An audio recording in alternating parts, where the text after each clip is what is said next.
America once had a hero. A man who charged straight into enemy fire while everyone else was retreating. He bled for his country. Soldiers followed him without hesitation. But he betrayed America.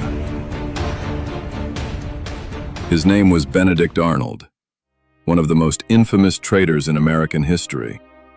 To understand the betrayal, you first have to understand the hero. Benedict Arnold wasn't just another general. He was one of the most fearless commanders in George Washington's army. Again and again, his reckless courage changed the outcome of battles. At Saratoga, a musket ball shattered his left leg. It would never fully heal. To his soldiers, he wasn't just a general. He was the man who always led from the front. But while his scars grew deeper, something else was beginning to grow. Resentment. Benedict Arnold believed that courage should be rewarded. He had risked his life time and time again for the revolution. But when Congress handed out promotions, Arnold watched other officers rise above him.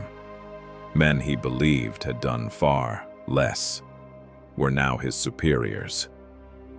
To Arnold, it wasn't just a missed promotion, it was a public insult. He believed politics mattered more than merit.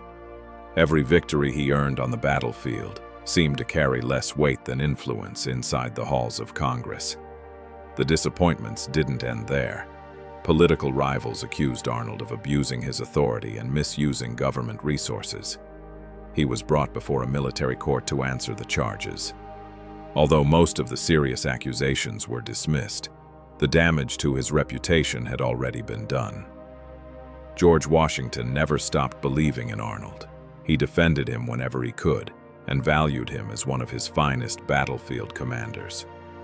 But even Washington couldn't erase the humiliation Arnold felt. The trust between Arnold and his country was beginning to crack. His body still carried the scars of war. His damaged leg caused him constant pain. Financial troubles mounted. Public criticism never seemed to end. For Arnold, the enemy was no longer just across the battlefield. It was everywhere around him. Then Arnold married Peggy Shippen, the daughter of a prominent Philadelphia family with loyalist sympathies. Through her social circle, he met people who viewed Britain very differently. For the first time, the impossible began to seem possible. The idea of changing sides no longer felt unthinkable. For years, Benedict Arnold believed he had given everything to America. Now, he began to wonder if America had already given up on him. By 1779, resentment had turned into something far more dangerous. Benedict Arnold made a decision that would change American history forever. He secretly reached out to the British, offering something no ordinary spy could provide: himself. Using coded letters and the alias Gustavus, Arnold began communicating with British intelligence. His contact was Major John André, one of Britain's most trusted intelligence officers. What began as secret correspondence soon became a carefully planned conspiracy. Arnold knew exactly what the British wanted: West Point. Perched above the Hudson River, it was the most important American fortress in the north. Whoever controlled West Point controlled the river and could split the colonies in two. Arnold requested command of the fortress himself. Arnold wasn't acting on impulse. He negotiated. In exchange for delivering West Point to the British, he demanded £20,000, an enormous fortune at the time. To Arnold, years of sacrifice finally had a price. On a dark September night in 1780, Arnold and Major John André met in secret along the Hudson River. They exchanged documents detailing West Point's defenses and finalized the plan. If successful, the British would seize the fortress without firing a single shot. For the first time since the Revolution began, one of George Washington's most trusted generals was no longer fighting for America. The trap had been set. All that remained was for history to take its course. On September 23, 1780, everything changed. As Major John André made his way back to British lines, he was stopped by 3 American militiamen near Tarrytown, New York. It seemed like nothing more than a routine checkpoint. It would become one of the most important searches in American history.